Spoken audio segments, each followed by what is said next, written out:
오늘 25번째 시간으로 맹인 바디메오, 제자 바디메오라는 제목으로 함께 하나님 말씀 보도록 하겠습니다.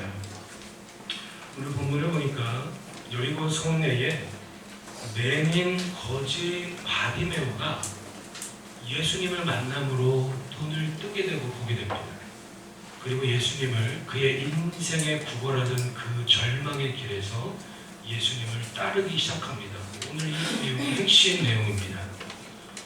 뭘 이야기하고 있냐면 한마디로 말하면 맹인 거지 바디메오가 예수님을 믿음으로 예수님을 만남으로 제자 바디메오가 되었다라는 겁니다. 예수님을 믿으면 다 제자입니까? 목사만 제자입니까? 다 제자입니다. 예수 믿는 순간부터 주일 낮 예배를 1년에 몇 번 안 드릴지라도 정말 그 성도가 거듭난 성도라고 한다면 그 성도는 주님의 은혜 안에서 모두가 다 뭐예요? 제자예요. 이것이 성경이 우리에게 이야기하는 거예요.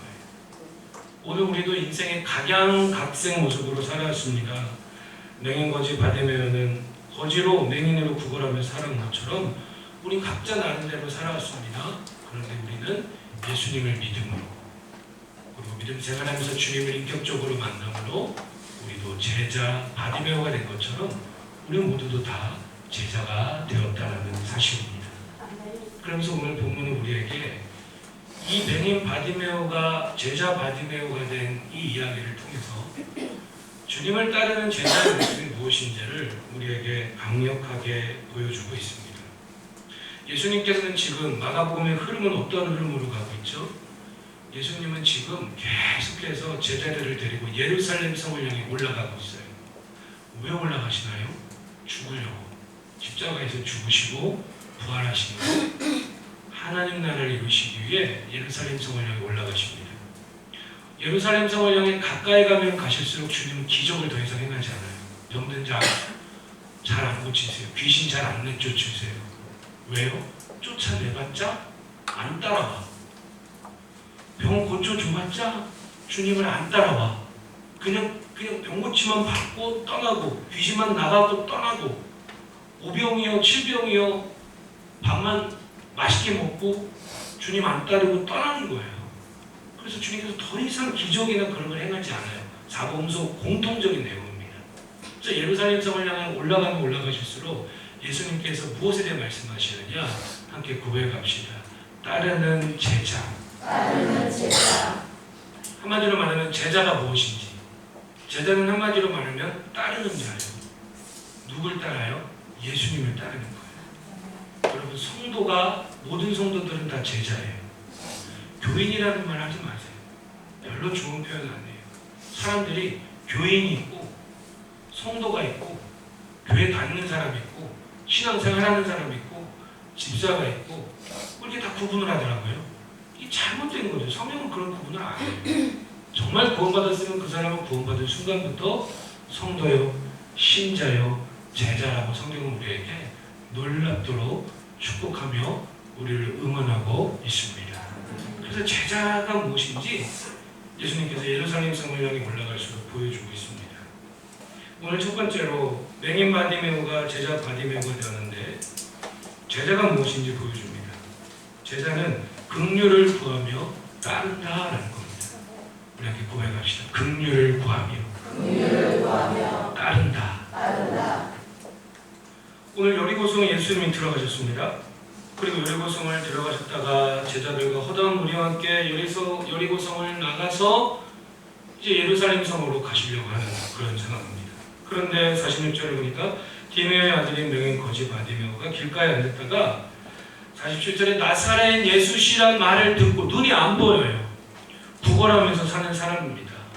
아마도 이 동네 사람들은 다 알았던 사람 같습니다. 그런데 나사렛 예수가 온다라는 말을 듣자마자 이 바디메오는 어떻게 하냐면 소리를 지르면서 다윗의 자손 예수여 나를 불쌍히 여기소서.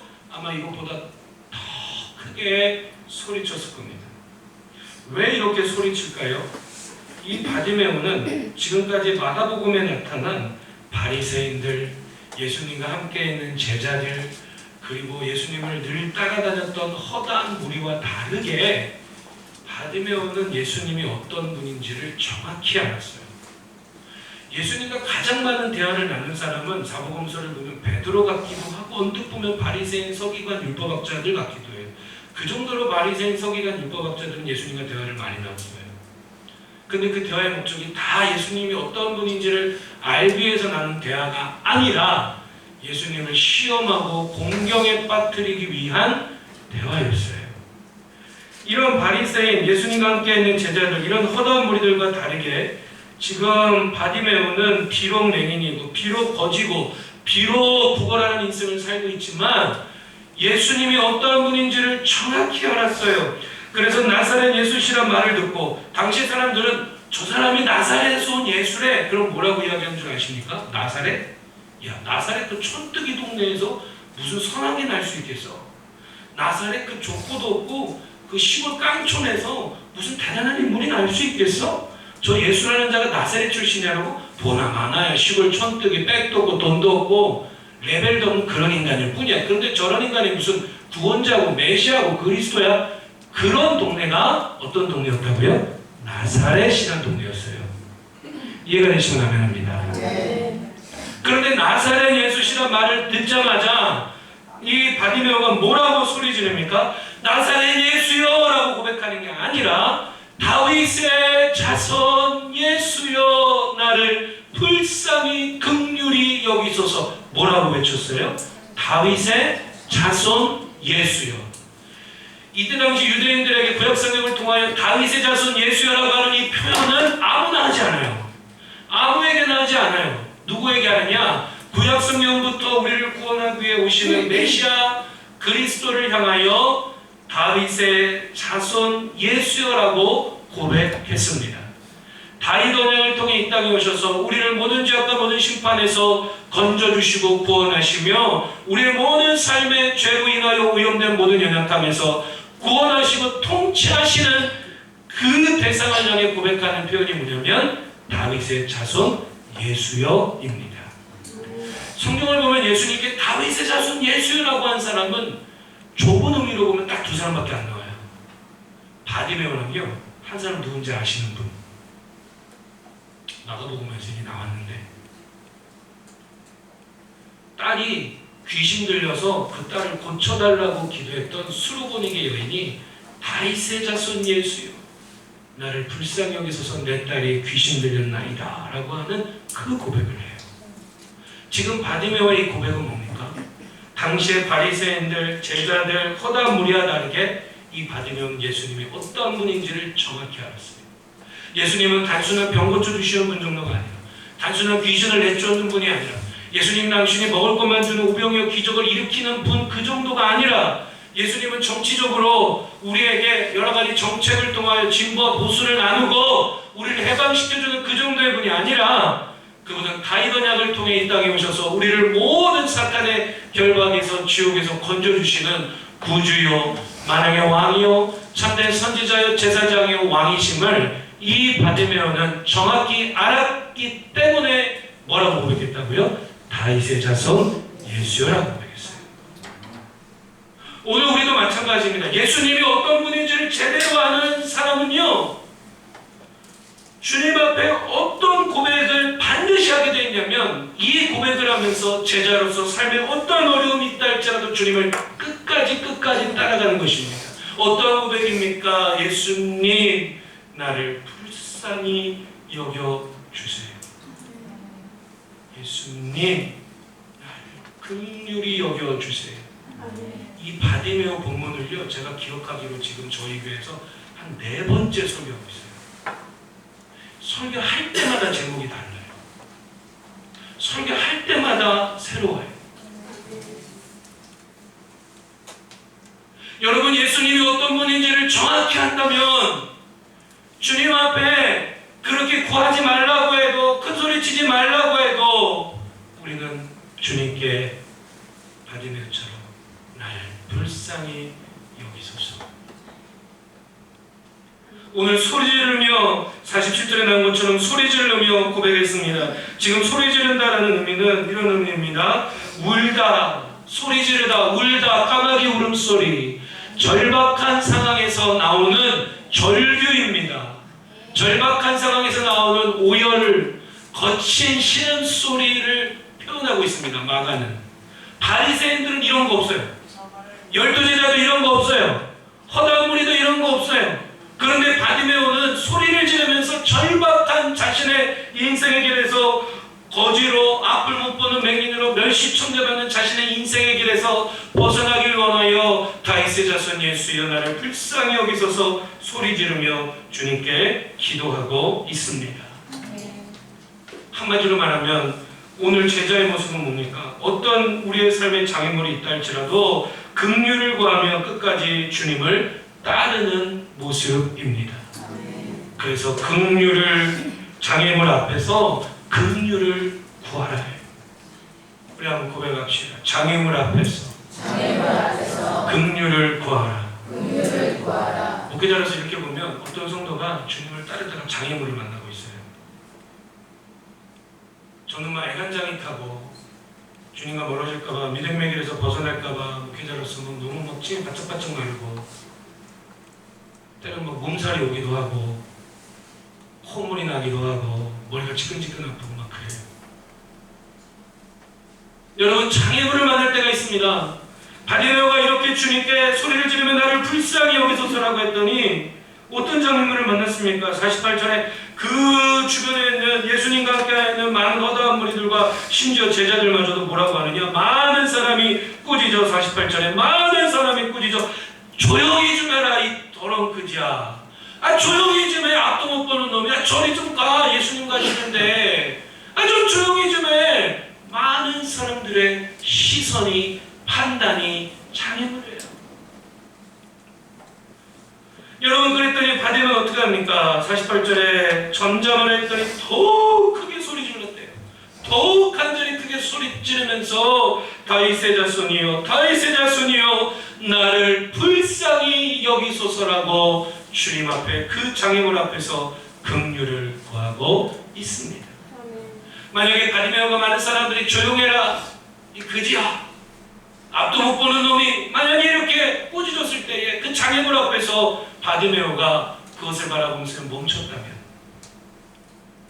바디메오는 주님을 눈을 뜨게 되고 주님을 자신의 그 인생의 길에서 따르는 제자로 나아갈 수 없었습니다. 신앙생활하다 보면 장애물이 얼마나 많은지 몰라요. 때로는 날씨 때문에 주님을 멀리합니다. 오늘은 비가 와서 눈이 와서 더워서 좋아서 날씨 때문에 때로는 남편 때문에 아내 때문에 남편이 뭐라고 해서 아내가 뭐라고 해서 때로는 강아지 때문에 고양이 때문에 때로는 직장 때문에 때로는 건강 때문에 때로는 돈 때문에 때로는 직업 때문에 때로는 어떤 사람 때문에 그냥 때로는 그냥 싫어서 때로는 그냥 마음이 울적해서 여러분 항상 어떠한 상황 어떠한 장애물 앞에 있든지 답은 하나예요. 그 답이 뭐죠? 주의 인도하심 따라. 답이 뭐라고요? 주의 인도하심 따라. 답이 뭐라고요?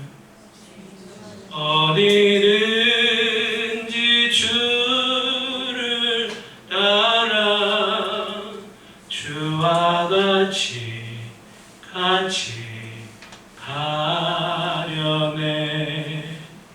답이 뭡니까? 주님 따르는 거예요. 여러분 잘 생각해 보세요. 어려우십니까?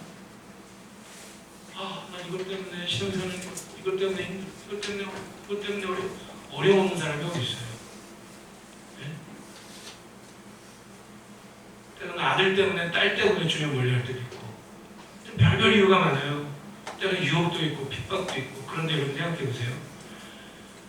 정말 힘들고 어려울 때에 오늘 바디메오가 우리에게 보여주는 제자의 모습처럼 긍휼을 구하며 주님을 따르는 게 더 힘들까요? 아니면 장애물 앞에서 중단하고 주님 멀리하고 세상을 향해 따라가는 게 더 힘들까요? 주님을 따라가는 게 더 어려울까요? 포기하고 주님을 멀리하는 게 더 어려울까요? 언뜻 생각해보면 주님을 따라가는 게 더 어려워 보입니다. 기도하는 것도 어렵고, 헌신하는 것도 어렵고, 건강 드리는 것도 어렵고, 찬양하는 것도 어렵고, 그냥 다 어려워, 다 어려워. 한 가지 질문. 그렇게 힘든데 천국은 어떻게 할 거예요? 그렇게 어렵네, 그죠? 여러분 기억하세요. 아무리 힘들고 어려워도 그 어떤 장애물이 있어도 주님께 오늘 바디메오처럼 더 크게 소리질러 주님의 긍휼과 자비를 구하면서 그 장애물을 뚫고 장애물을 극복하고 주님 인도하시는 그 십자가의 길, 부활의 길, 영원한 천성문을 향해 가는 그 길을 따라가는 것이 훨씬 쉽고 훨씬 기쁨이 되고 훨씬 축복이 되는 것입니다.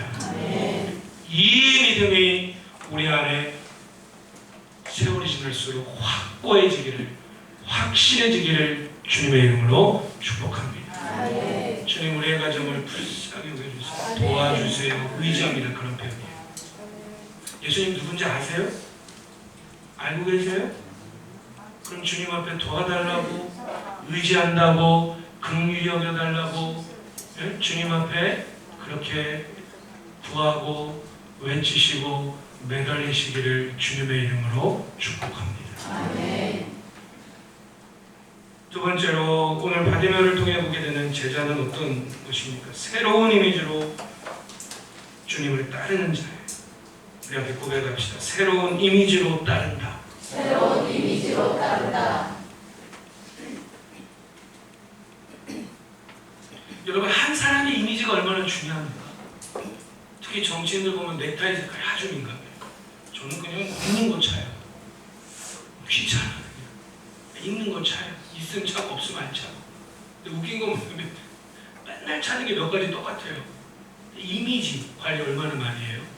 왜 그렇습니까? 한 사람의 이미지가 그 사람의 인생을 결정해요.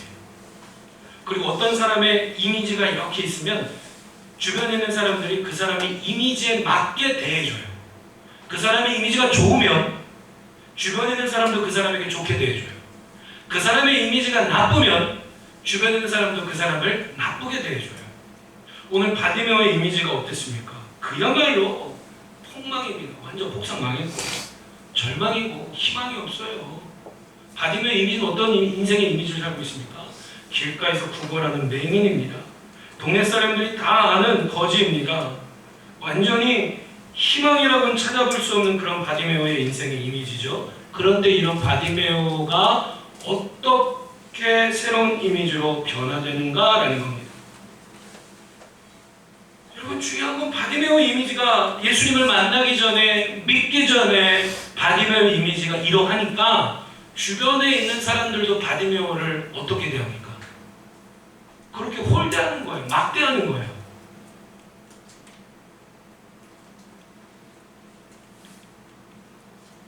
어떤 의미인지 아시겠습니까? 바디메오? 걔 막대해도 돼. 그지가 뭘 한다고. 바디메오? 아유 앞도 못 보는 놈이 막대해도 돼. 걔 그런데 뭐 예수님께 뭐 불쌍히 여겨달라고 야 조용히 안 해? 지금 이런 상황이잖아요. 그죠?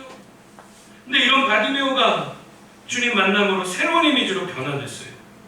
어떻게 합니까? 사람들이 조용히 하라고 하니까 더욱더 크게 소리질러 다윗의 자손 예수의 나를 불쌍히 여기소서. 그랬더니 어떻게 합니까? 우리 49절 한번 읽어보겠습니다. 49절 시작. 예수께서 머물러 서서 그를 부르라 하시니 그들이 그 맹인을 부르며 이르되 안심하고 일어나라 그가 너를 부르신다. 아멘. 아멘. 49절을 통해 바디메오 이미지가 완전히 새로워져요. 왜 그렇습니까? 예수님께서 여리고성을 떠나려고 나가시다가 바디메오의 부르짖는 긍휼히 여겨달라고 하는 그 소리를 듣고 머물러 서서 예수님께서 말씀하십니다. 그를 부르라. 나에게 데려와라. 이게 뭐예요? 예수님께 인정받는 바디메오예요. 여러분 내 삶의 이미지가 바뀌길 원하십니까? 다른 사람이 나를 막대해요, 홀대해요. 내 인생 가치를, 나의 삶의 가치를 높이기를 원하십니까? 쉬운 것 같은데 어렵기도 하고 어려운 것 같은데 쉽습니다. 어떻게 하면 되느냐? 바디메어를 통해서 우리 제자의 삶을 살면 되는데 어떻게 하면 됩니까? 주님께 긍휼을 구함으로 예수님께 인정받으면 되는 줄로 믿습니다. 아멘. 예수님께서 바디메어를 나에게 데려오라, 그를 부르라 하니까 주변에 있는 사람들도 바디메어를 더 이상 막대하지 않아요. 더 이상 바디메어를 홀대하지 않아요. 어떻게 합니까? 그들이 그 맹인을 부르며 이제는 바디메어에게 안심하라 바디메어야. 그전에는 야 조용히 안 해? 이랬던 사람들이 이제 예수님께서 바디메어를 인정해 주시니까 어떻게 합니까? 바디메어야 안심해. 주님이 널 부르신단다. 이리 와. 여기서 말하는 안심하라는 의미는 이런 의미예요. 용기를 내라. 기운을 내라. 바디메어 이제는 용기를 내고 이제는 기운을 내고 자신감을 가지라. 겁내지 말아라라고 하면서 예수님께서 인정해 주시니까 바디메어를 대하는 다른 사람들에 대하는 모습도 이제는 축복하고 격려하고 지지해주고 함께하는 모습이 있습니다. 이미지 대반전이 일어납니다. 길가에서 구걸하는 맹인, 거지, 바디메오에서 원래 이미지가 이랬는데 이제 예수님을 만남으로 예수님께 긍휼을 구함으로 예수님께서 부르시고 인정받는 바디메오로 그의 인생의 이미지가 완전히 대반전되었습니다.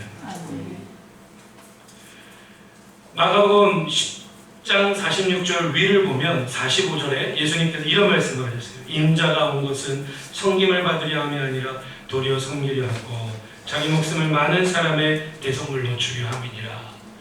왜 마가복음 10장 45절에서 이 말씀을 하셨냐면 이 마가복음 10장 45절이 마가복음 전체의 이제 주제 말씀이 되기도 하는데요.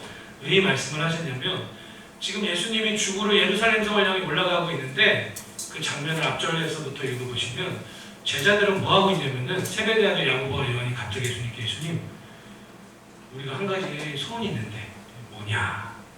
예수님 야고보와 요한 저희요 한 사람은 예수님의 좌편에 한 사람은 우편. 이 말은 예수님 예루살렘 성에 올라가셔서 멋지게 참 정말 로마를 쫓아내고 그 왕권을 차지하시면 우리가 좌이죠 우이죠 앉혀주세요. 그때 그 말을 들었던 베드로를 비롯한 나머지 열제자가 화를 내면서 막 싸우는 거예요. 막 싸워요. 그때 예수님께서 말씀하신 게 마가복음 10장 45절이에요.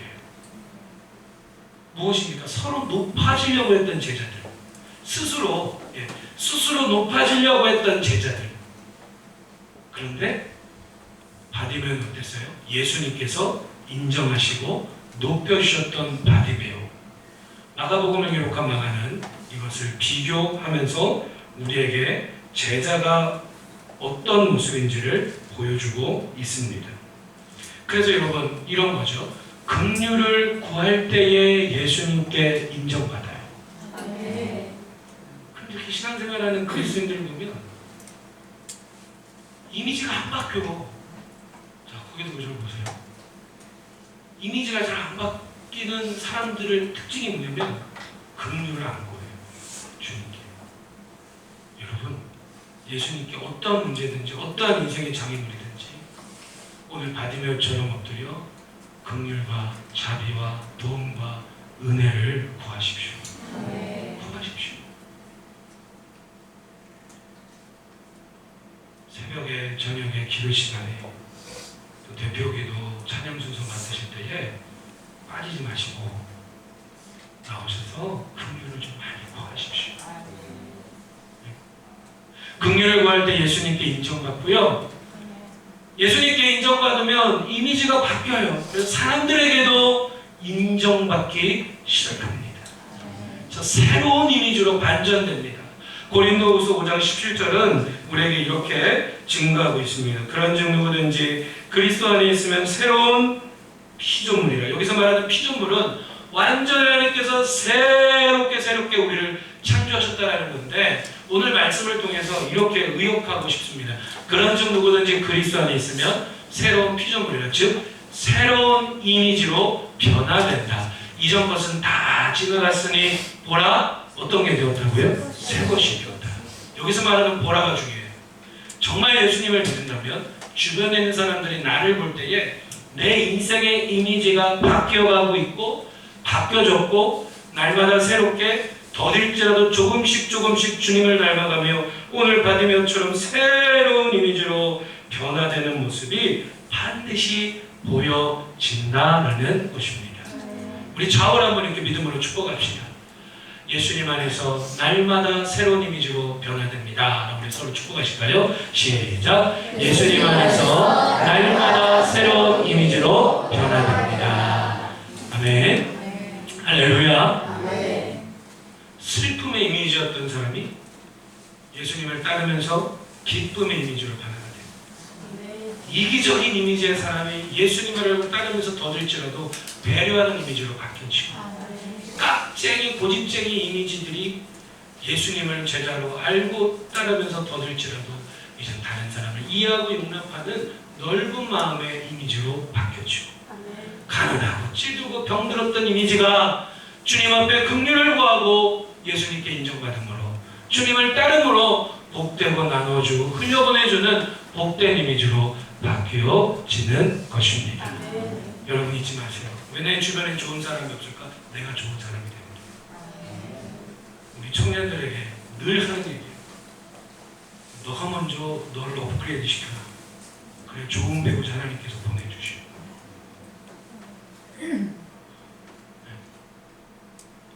왜 아멘을 안 해요 청년들? 아니 이미 다 짝이 있어요. 저희 청년들 거의 다 짝이 있기 때문에 없는 청년들 모두에게 마찬가지예요. 나는 왜 사회생활 할 때 좋은 사람이 없습니까? 내 주변에 내가 좋은 사람이 돼요. 내가 좋은 사람이 되는 방법은 주님께 긍휼을 구함으로 예수님께 인정을 받고 날마다 주님의 사랑과 위로하심 안에서 새로운 이미지로 주님을 따르는 제자의 삶을 살아가기를 주님의 이름으로 축복합니다. 마지막 세 번째는 구원을 체험하며 따른다. 오늘 바디메오를 통해서 제자의 모습이 무엇입니까? 구원을 체험하며 따라요. 저는 마지막 구절이 제일 중요하다고 생각하는데요. 52절을 보세요. 예수께서 이르시되 가라 내 믿음이 너를 구원하느니라 하시니 그가 곧 어떻게 됐어요? 맹인이 눈을 뜨고 보게 되어 예수를 길에서 뭐 했습니까? 저 질문합니다. 만약에 바디메오 눈이 안 띄어졌다면 바디메오가 예수님을 자신의 비참한 인생길에서 일어나 예수님을 따랐을까요? 절대로 안 따랐을걸요? 오늘 우리로 따지면 여러분 신앙생활 하는데 그 어떠한 체험 없이 주님을 끝까지 따를 수 있습니까? 절대 없어요. 예수님을 만나든 꿈에서 만나든 환상으로 만나든 말씀을 통해 은혜 받든 운전대를 붙잡고 가다가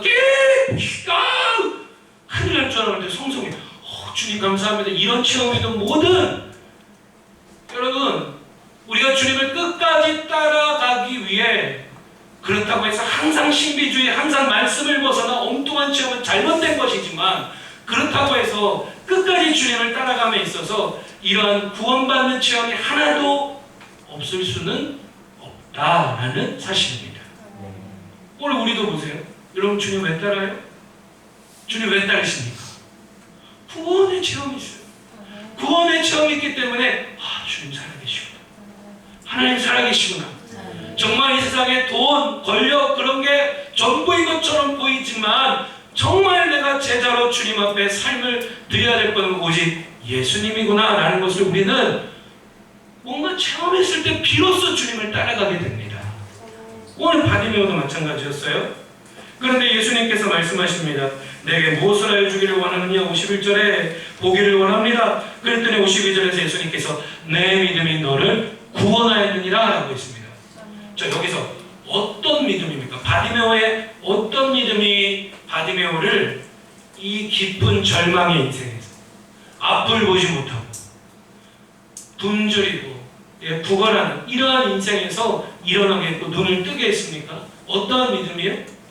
눈을 뜨길 원하는 믿음일 것입니다. 그러나 좀 더 구체적으로 오늘 본문을 통해 살펴본다면 어떤 믿음이었냐면 이 맹인 바디메오가 겉옷을 내던져버리고 그 절망의 자리에서 뛰어 일어나 예수께 나오거늘, 즉 대가 지불의 믿음입니다. 우리 그 부분을 한번 읽어보시죠. 49절 50절입니다. 함께 읽겠습니다. 시작. 예수께서 머물러 서서 그를 부르라 하시니 그들이 그 맹인을 부르며 이르되 안심하고 일어나라. 그가 너를 부르신 다음에 맹인이 겉옷을 내버리고 뛰어 일어나 예수께 나오거늘. 아멘. 여기서 이 맹인의 겉옷, 이 바디메오의 겉옷은 바디메오에게 있어서 전부예요. 전 재산이고요. 옷이기도 하고요. 밤에는 추울 때 이불 역할도 하고요. 그리고 구걸할 때 돗자리 역할도 하고요. 바디메오에게 있어서 이 겉옷은 전부예요. 그런데 예수님이 널 부른다? 바디메오 예수님이 널 불러! 라는 말을 듣자마자 바디메오는 자신이 부여잡고 있었던 인생의 전부인 자신의 삶의 우선순위로 전부로 붙잡고 있었던 그 겉옷을 내던져버리고 마가는 이렇게 묘사합니다. 뛰어 일어났다라고 했어요. 조금도 고민 없이. 아, 이거 아까운데.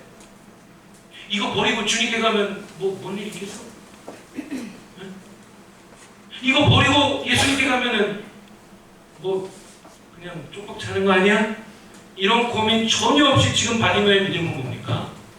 대가를 지불하고 내가 의지했던 모든 것들을 다 저만치 내던지고 오직 예수님만을 나의 삶의 우선순위로 삼음으로 오직 주님만이 나의 삶을 구원하심을 믿고 의지하는 그 대가 지불의 믿음으로 주님께 뛰어 일어나 나아갔습니다. 여러분 잊지 마세요. 지금까지 저와 여러분들이 경험한 구원의 체험보다 체험하지 못한 하나님의 말로 다 할 수 없는 전지전능하신 능력과 풍성한 축복과 위로와 사랑이 아직도 무한합니다. 그럼 그 모든 것들을 체험하고 경험하며 주님을 기쁨으로 따르고 장애물이 있을 때마다 극복하고 따르고 계속해서 끝까지 주님을 따르는 자는 그 제자는 어떤 자입니까? 뭘 체험해야 된다고요? 구원을 체험해야 돼요. 그럼 구원을 체험하려면 어떻게 해야 돼요? 목사님 저는요 신앙생활에도 체험이 없어요 라고 말하는 분들의 공통점이 뭔 줄 아십니까?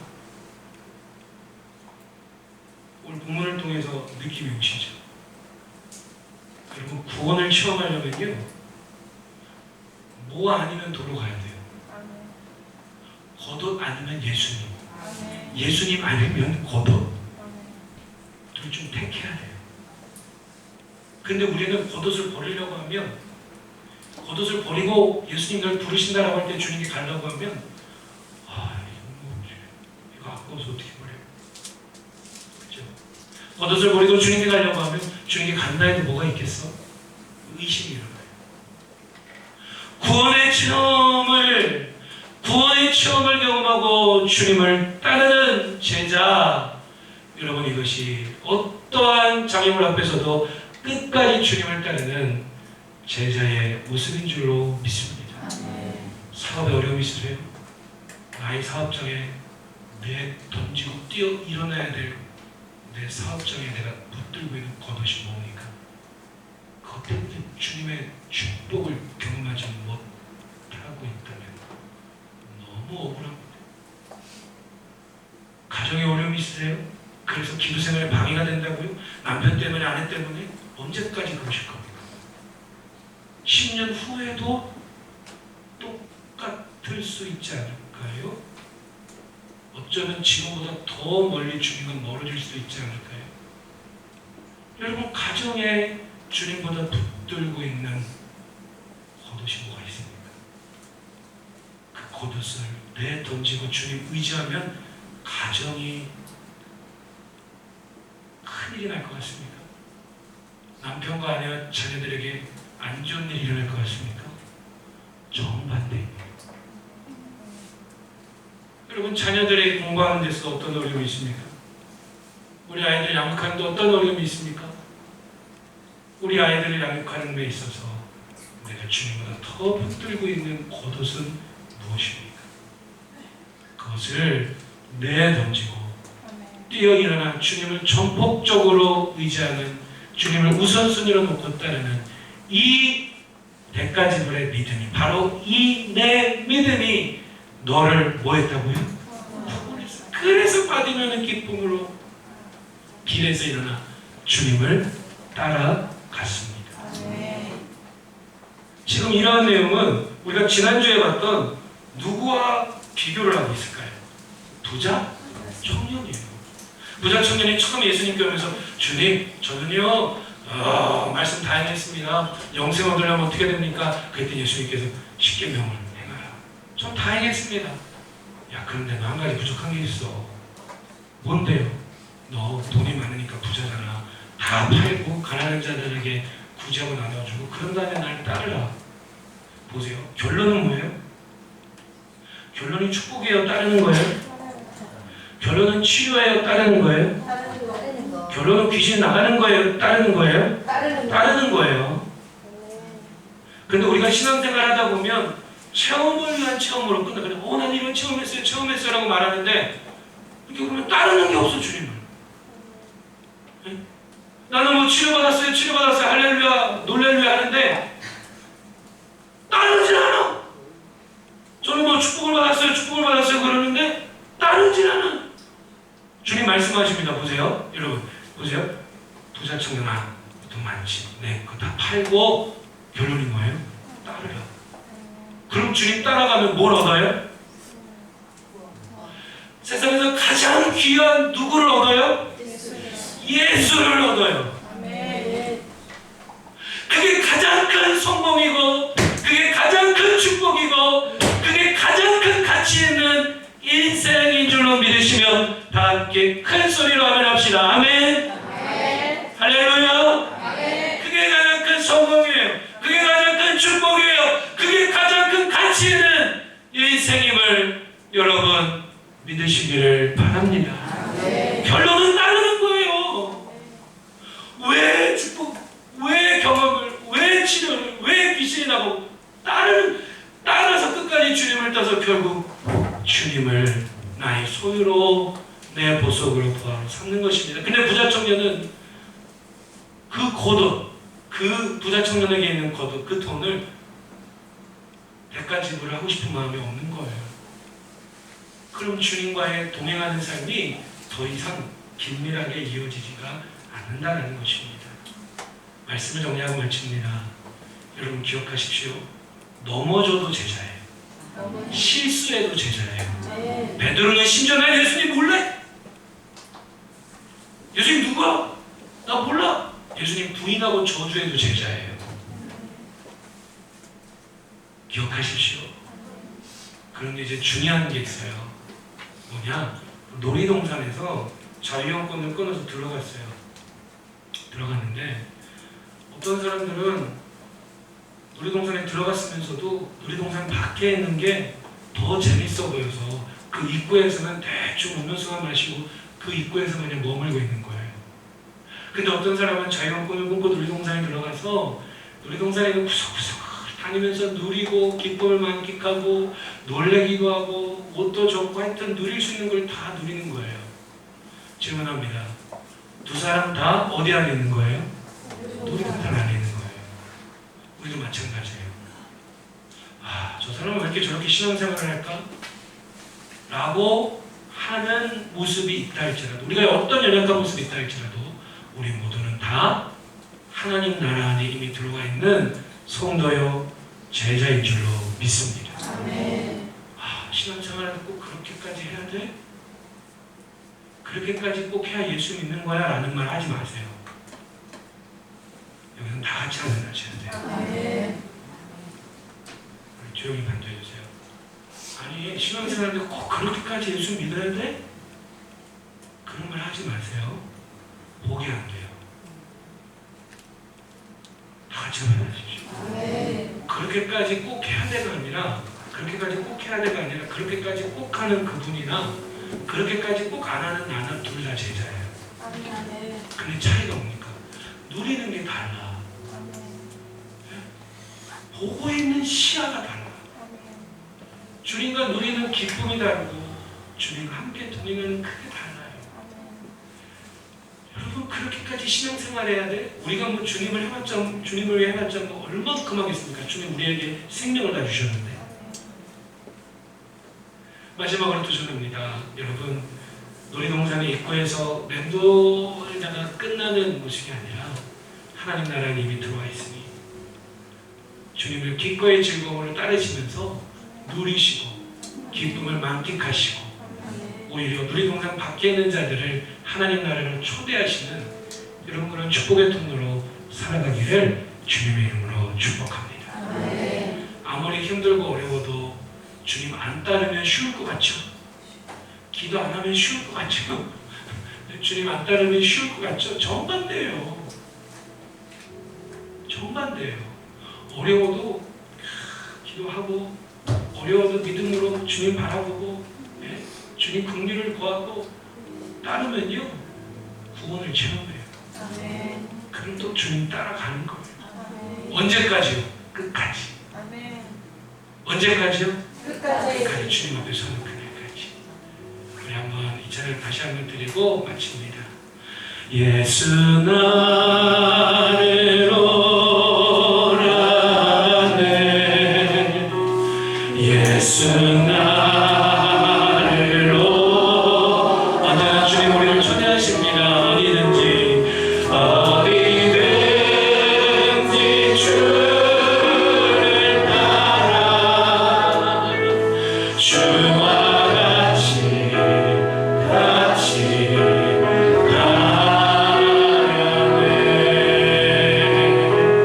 주의 인도하심 따라네 주의 인도하심 따라 어디든지 주를 따라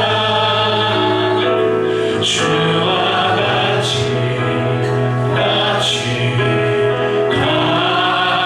가려네 심판하실 자리까지 심판하실 자리까지 끝까지 주와 함께 가려가네 심판하실 자리까지 주와 함께 가려네 주의 인도하심 따라 주의